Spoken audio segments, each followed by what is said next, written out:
This woman is trouble. She is trouble with a capital T. I call her the 3 T's. Trash, trouble, and trifling. That's what she is. I got other grandkids, and that baby don't look nothing like the rest of them. She drunk out of a cup and spit it in the baby's mouth. And then she took some nail at it and chewed it up in her mouth, and she stuck it in the baby's mouth. I get babies dropped off here, dropped off there. I'm sick of it. But it stops today. I know that's a damn lie. I know that's a damn lie. I'm sick of that. Ms. Johnson narrates with evidence what happened a few weeks ago that brought on this paternity case. Here's where the drama starts to unfold. As the grandmothers in this case, both parties' mothers have lots to say. A previous DNA test had been done, which Mr. Taylor presents as proof to the court, and Ms. Johnson reacts to it. The grandmothers were not done, as they kept chipping in revelations and reactions as the case progresses. She actually ran away, but whenever I found her, she was over this house. See, Yolanda's never at home, so she didn't know who's in her house. So whenever I would come by and see Deja, you know, I always knew where she was. Apparently, I was there when Deja. I didn't abandon my child. I never would. And finally, the DNA test result reveals what one party has been claiming all along. But Judge Lauren isn't having the I told you so. Mr. Taylor, you are the father. Exactly, Yolanda. Thank you. Like I told you. No. If you're not gonna, don't start that nonsense. Thank you. Don't start that nonsense. Can I go to... When I gave you a chance to say something, you ain't had nothing to say. Now I read the result, you gonna pop off. Not in here. That's what we're not gonna do, because this is an important moment. Okay about it. It's all right.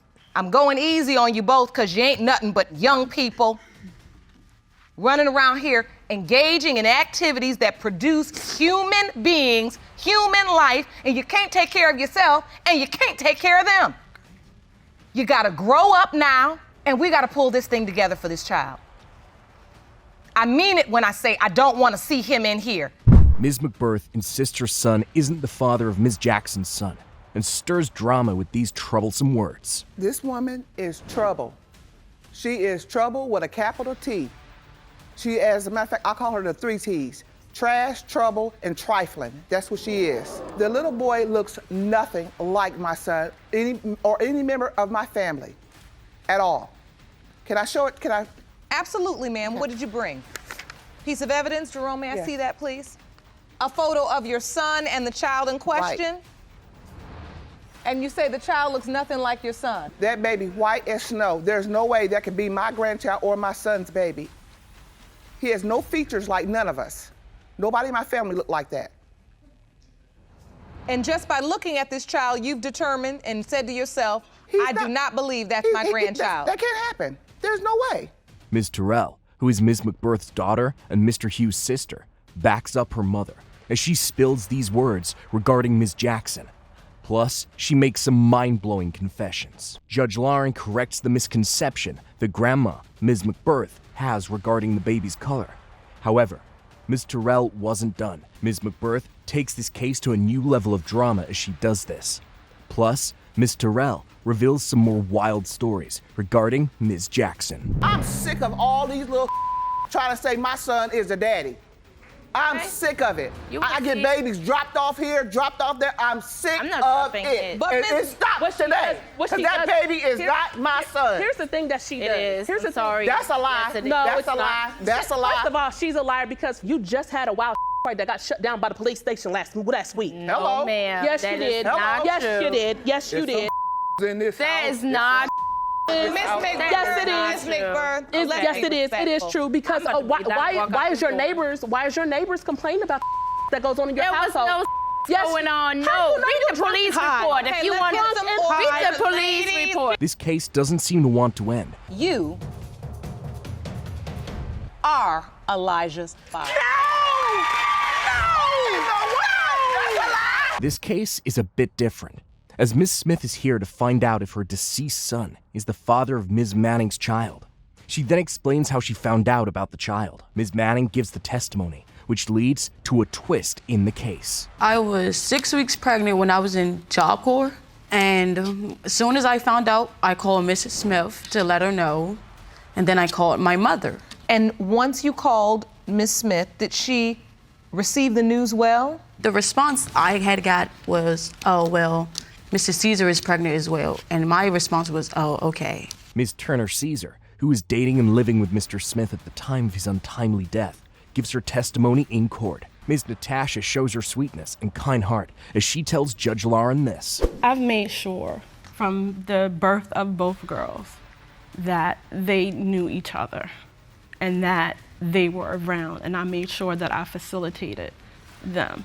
And I appreciate both of their mothers for allowing me, because it helped in my healing process. It helped to have the girls to have, something of him, of my son, that still lived on. And so today, I just want the clouds, I just want the doubts, I just want certainty. And you're taking care of these two young little girls and raising them as their grandmother. Yes. And raising them as sisters for them. Yes. You want them to know one another. Yes. And know that they have one another in this world. Yes. Even despite those doubts that play in the back of your mind because of what your daughter believes based on what she was told. And then the DNA test result reveals. Ms. Smith is not related to Nala Manning Smith. Then who could it be then? Because I was the only guy I was dealing with. Then who could it be? Can I leave? Just take a deep breath. I know this is difficult for you. Can y'all bring Ms. my Smith. child to me so I can leave, please? Just. Because there's no way, like. Are you all right, Ms. Smith? I know. I see it all over your face. I know how desperately you were hoping this was a piece of your son. And I see that hurts you. Is the fact that I told my mother, and it's like I'm the one that told her that. You feel like you opened up the wound. Yes. Because you told her. Yes. But you understand you had to tell her. Yes. I'm just glad that I know. Ms. Armster explains how Mr. Griffin's family has been treating her son. But Ms. Fields comes up with another testimony. The case takes another turn as Ms. Thomas drops this bomb in court. You are not his father. Don't do that.